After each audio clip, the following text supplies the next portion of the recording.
One of the most exciting moments in Cube is fanning out your pack and realizing that every card is amazing. Today we introduce a new memory aid for Cube Draft and give you the tools to navigate that first pick. Welcome to Cultic Cube, where we cube religiously. We make you better at Cube and make your cube better. When I opened my very first Cube pack, I felt awestruck decision paralysis. I wanted every card. Today we will cut through indecision, avoid overthinking, and just pick the best card in the pack. I will lay out my theory for drafting in 3 videos. This first part lays out guiding principles for a first pick. The next video will treat more advanced Pack 1 Pick 1 considerations, such as signaling and reading the environment. The third will address building a deck as one drafts.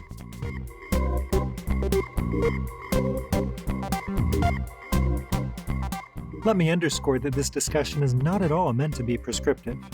Here I formalize my own theory of drafting, but I make no claim that my approach is more correct than yours, and what works for me may not work for you. Moreover, cube cards do not actually exist in a vacuum, but are given context by an environment and a playgroup. Plus, in a well-designed cube, every card should be viable main deck material, and one should be able to assemble a good deck from any given starting point. I inquired on Twitter about you all's first pick strategies, and I'll reproduce here some of the array of smart responses that you all kindly offered. My examples are drawn from legacy and vintage cube environments, but the principles we discuss are broadly applicable. I begin by asking you to throw out much of what you might have learned about draft strategy for Retail Limited, and perhaps even for Cube. I propose a new mnemonic called F.O.C.U.S as a tool for analyzing likely picks. We will look together at some sample packs and apply that focus. By the end of this video, I hope that you will see that adjectives such as boring or interesting are not descriptors in my first pick lexicon. Cultic Cube is supported by you. Please drop by my Patreon page and learn about me and about perks for you. Also, I receive a small commission when you make a purchase through my TCG Player affiliate link in the video description. My sincere thanks for your support. Now, let's imagine we are opening our first pack. I want to explain what I see in a pack, and then give you tips about what you might profitably key on. For the sake of this exercise, I want you to totally ignore considerations such as color density and signaling, and focus instead on ranking individual cards. We'll address other pack features in subsequent videos. You have doubtless heard the mnemonic BREAD. It has been bandied about for years as a pick order for Retail Limited. Bombs, removal, evasion, something. Forget bread. Its relevance even to Retail Limited is questionable, and in Cube it is an actively bad heuristic. Bombs are not the place to start. Spot removal should not be tightly constrained, and so on. Allow me to suggest Focus as a better mnemonic for Cube. Fixing, open or non-committal picks, cheat cards, unique effects, strategy staples. First, F is for fixing. You have, I hope, heard time and again that you should draft lands at a high rate. I heartily endorse this advice, such that I first pick lands all the time. Fetch lands, duels with basic land types that can enter untapped, and 5-color lands are easy first pick material. Of course, fixing enables splashes and opens the door to 4- and 5-color decks full of good stuff. And honestly, in many cubes, these rainbow decks do very well. But do not overlook that good fixing is a key to successful 2-color decks. In Cube, one should not have to settle for 10-7 mana bases, as one often does in Retail Limited. The better one's mana, the more often one can play one's spells, the less often one has to mulligan, and the greedier one's color requirements can be. Fixing is relevant as well to low-curve decks that may want to reduce land count, but are hesitant to do so if their colored sources are all basic lands. Finally, lands are free picks, in the sense that they allow one to leverage more of a draft pool than one might otherwise, as they do not take up one of the precious 23-ish spell slots. The second letter of our mnemonic focus is O. Pick cards that allow you to remain open, and do not require a commitment to any particular deck or archetype. Colorless cards with broad utility are priorities. Mindstone is a card that most decks will happily play. Colored cards can also be open picks, though. Efficient interactions such as Lightning Bolt, Thoughtseize, Ponder, and Counterspell are all extremely desirable cards in a number of different decks. If you first pick an Elish Norn, you have a much higher probability of having to abandon the pick than if you start on Swords to Plowshares. The third letter of focus stands for cheat. Look for effects that circumvent the normal rules of Magic, or short-circuit the general progression of games. This category is the most mobile in my pick order, and it is among the most dependent on context and environment. Let's begin with the obvious. Tier 0, game-breaking effects rocket to the top of the pick list.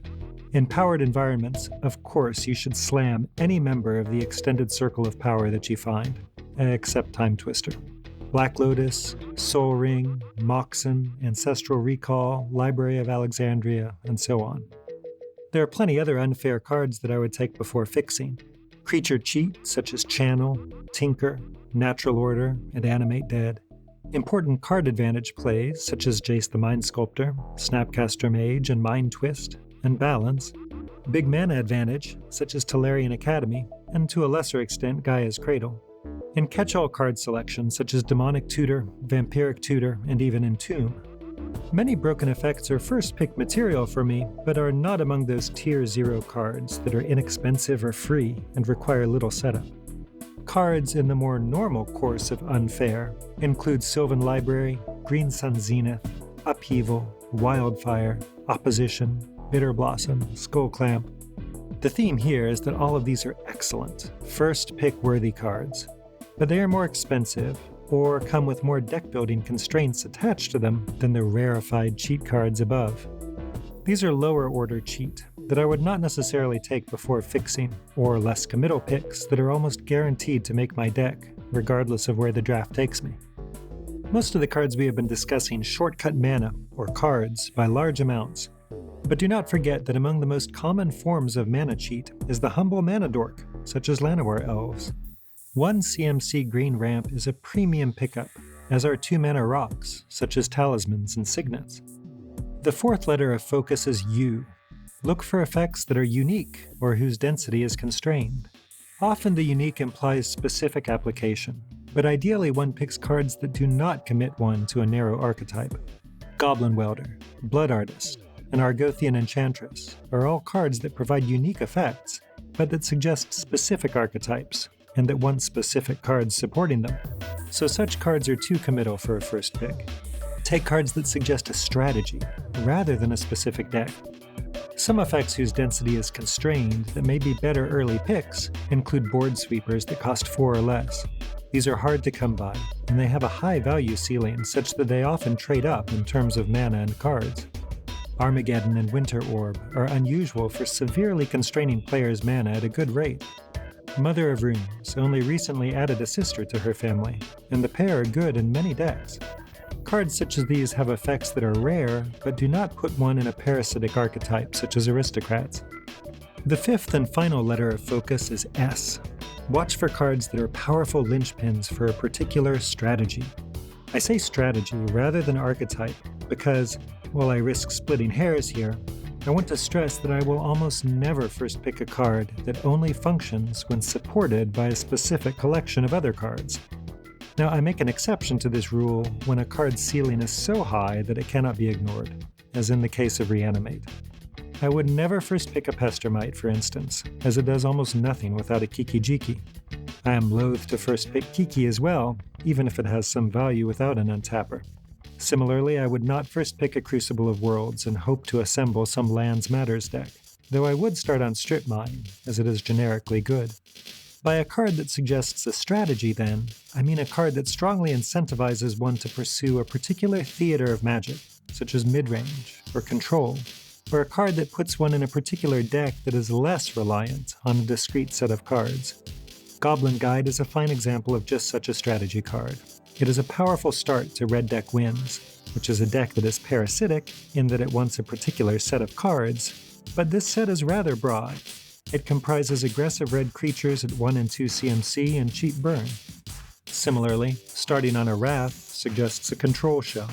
First picking a Garruk Relentless, a mid-curve walker who has the rare virtue of requiring only 1 colored mana pip, puts one on a path to mid-range. Strategy cards bring up the rear of our list, because my strong preference is to take picks that allow me to stay open, or that have such a high ceiling that it is worth risking early commitment. The major aim, as you will have surmised, is to spend one's first pick on cards that are powerful and flexible. Cards that allow one to take the temperature of the packs coming around and to transition smoothly into a deck that is open. Ignore the siren call of big, bomby creatures, with rare exceptions. Eldrazi, who win the game more or less on the spot, are worth speculating on in very high-power environments, for instance. Retain your focus, looking for those cards that are fixing, that allow you to remain open, that cheat, that are unique, or that suggest a broad strategy. Let us look at 3 sample packs from my unpowered vintage cube and apply our rules of focus. This first pack is rich with lands, one of which will be our pick. None of the cards that cheat are strong enough openers to take me off fixing, and the mana rock, while very good, is not as good as a land, particularly as it enters tap. Sulfuric Vortex is generally not as strong as people remember it to be, though the slower the environment, or the matchup, the better it is. Misty Rainforest is my pick here. As it fetches blue, it turns on any number of duels that I pick up later, and, less crucially, it offers a shuffle effect.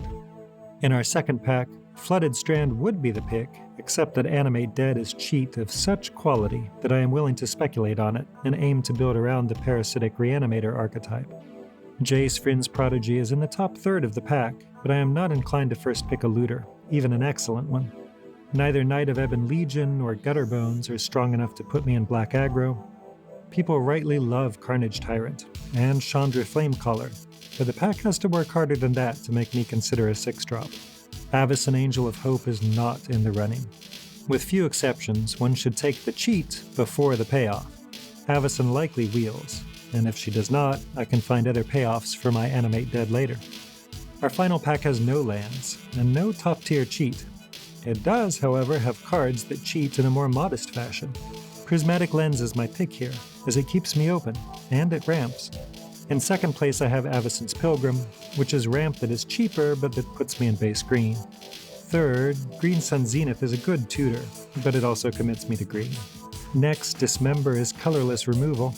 As for the rest of the pack, I have my eye on Inquisition of Kozilek, as I like hand disruption, and Hangerback Walker and Stonecoil Serpent, which are non-committal picks that scale well. I am on the development committee for CubeCon, a competitive event and celebration of all things Cube that will be held in Madison, Wisconsin in May 2020. Join our Facebook group to stay abreast of developments. In the next video in this series, we will delve into more advanced topics, such as signaling and cutting cards. But for now, focus on taking the best card. Look for fixing, open options, cheat, unique, and strategy cards. You will not go far wrong by simply finding the most powerful card in a vacuum and slamming it. Please consider becoming a patron of the channel. Let's keep hanging out and chatting Cube.